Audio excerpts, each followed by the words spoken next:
According to Nathan Williams, he has never been told why he was placed in solitary confinement in a freezing dark cell in only his boxer shorts, without a mattress, for 12 days starting December 16th and ending December 28th. But Williams believes he and other prisoners at the Ramsey 1 unit in Rocheron, Texas, are being unjustly targeted by a new warden because they are Muslim. Williams is serving a life sentence at the Ramsey 1 unit. Previously, Williams was on death row, but his death penalty sentence was converted to a life sentence in 2005 after a Supreme Court ruling held that it was unconstitutional to impose the death penalty on prisoners who were convicted of committing crimes when they were under the age of 18. Williams was convicted of shooting and killing a man in Herman Park when he was still a teenager, a conviction he continues to appeal, and he has consistently voiced his innocence. Since joining the general population, Williams has been a model prisoner, and he has completed his GED in 2007. Williams then earned an associate's degree in liberal arts and science from Trinity Valley Community College, and then a bachelor's of science degree in behavioral sciences through the University of Houston, Clear Lake. Williams is currently working towards a master's of literature from UHCL. He's also a published author and poet who has written about prison life and death row. But Williams is also an educational leader and mentor to his fellow prisoners at the Ramsey unit, where he helps others by assisting in preparing their parole packets, getting enrolled and succeeding in GED programs, and by instructing programs focused on healthy living and re-entry into society. In fact, Williams and Don Shea Crump, another prisoner at the Ramsey unit, have developed a curriculum for a program they call Recreating Culture. To support the program, Williams and Crump have published booklets that show prisoners how to change negative habits into positive behavior and how to take advantage of opportunities available to them inside and outside of prison. Both Williams and Crump were put into solitary confinement and reported little access to water and no access to light or a mattress for 12 days. During these 12 days of solitary confinement, including on Christmas Day, no disciplinary action was ever filed against them. There's definitely a personal vendetta against Mr. Williams, especially, as well as Mr. Crump, because they are leaders at that unit. When the warden first got to this unit, which was just after Hurricane Harvey, he had some words with Nanan because he said, who are you? Who is this Nanan? Why does everybody want to talk to Nanan? And told Nanan, oh, you think you have more power than I do around here? And so you can sort of get the feel of that this warden definitely felt threatened by Nanan. He's very well respected at this unit, so much so that during this entire fiasco from day one when he was first incarcerated in SEG, every officer that had to deal with him apologized to Nanan and said, I'm sorry, I'm so sorry. We know this isn't right, but we don't want to lose our job. That was Joaquina Rodriguez, who is Williams' attorney and who has been in frequent contact with Williams during these events.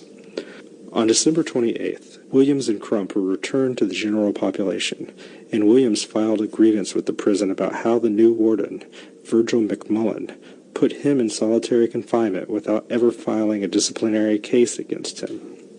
On January 4th, Williams was placed back in solitary confinement after a heated discussion with the warden. Then, on January 5th, Williams learned a disciplinary case had been filed against him for possession of paint syringes that he bought while working in the craft shop at the prison. Syringes that were allowed by the prison and that many other prisoners used in the craft shop. Williams and the other prisoners used the crafting supplies to make metalwork and jewelry, which they can then sell. In a letter given to the People's News by fellow activist journalist Gloria Ruback, Williams said he uses his profits to pay for his graduate-level education. But his attorney said the syringes weren't the issue when the warden had words with Williams. What's interesting is that the day the warden spoke to Mr. Williams in the craft shop, there was no mention of syringes. There was no question of why are you in possession of these syringes, which were plainly out in the open. It was a verbal attack on Nanan for filing a grievance while he was in segregation the first time. And that's when he told Nanan, you keep my name out of your effing mouth. And the reason he said that is not only was his name mentioned in the first grievance, but it was also mentioned during his phone calls to loved ones and myself, which they listened to. So when he told Nanan to stop mentioning my name, etc., Nanan didn't respond, and that's when he said, "Do you hear me, boy? I'm talking to you." Nanan said, "Yes, I do hear you." And he said, "Are you going to do that?" Nanan said, "No, I'm going to exercise my constitutional rights." That is when he said, he screamed and yelled and cussed him out and threw him back in segregation. And it wasn't until almost 2 days later when he heard that he was being charged with his possession of syringes. Williams has begun reaching out to his network of supporters, religious leaders, and activists. Mustafa Carroll, the executive director of the Houston office of the Council on American Islamic Relations, or CAIR, said his office stands and joins with others in voicing opposition to what is happening at the Ramsey unit.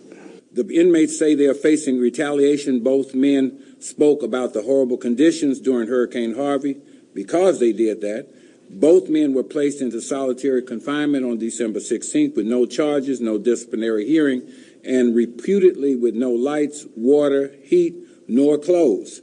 It was also reported that Jewish and Muslim inmates have been denied their legally mandated religious accommodations, i.e. their headgear and beards. CAIR views solitary confinement as cruel and unusual punishment, and that it should never be used on human beings, period. CAIR denounces the use of retaliation in all of its forms, specifically when an inmate attempts to remedy grievances through legal and or constitutional means. Civil rights does not end at the gates of the Ramsey unit of the Texas Department of Corrections. We are disturbed regarding allegations that a Ramsey unit official stated educated persons don't make good prisoners. This is reminiscent of the slavery days in Jim Crow era, when education was not allowed for African Americans to keep them in their places, so to speak. Nation of Islam student minister Abdul Halim Muhammad also spoke about what is happening at the Ramsey unit. Minister Muhammad is the host of Connect the Dots, heard right here on KPFT at 3 to 4 p.m. every Wednesday. And we're simply saying to Warden McMillan, to the commissioners who are over the Texas Department of Corrections, that this madness must stop. We don't want our people to be persecuted because of their faith, because of their color, because of their creed.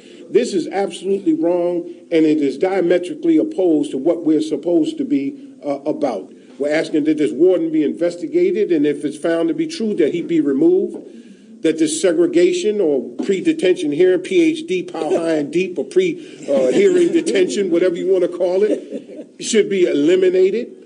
And that people should not be persecuted, and that we should teach our prisoners skills, allow them to be educated, because one day they're going to be released back into the community. And if they're released back in the community, they should be able to have the same citizenship rights and opportunity that all of us had once we paid our debt to society.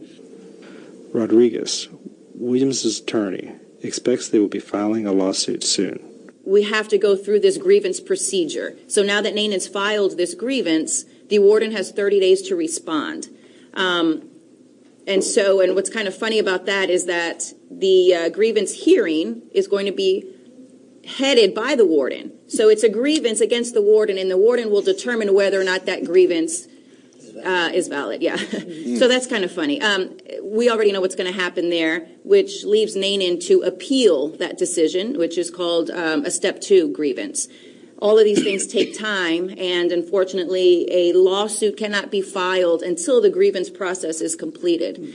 And so that's where we are now. Brandon Mueller for the People's News here on KPFT 90.1 FM, Houston.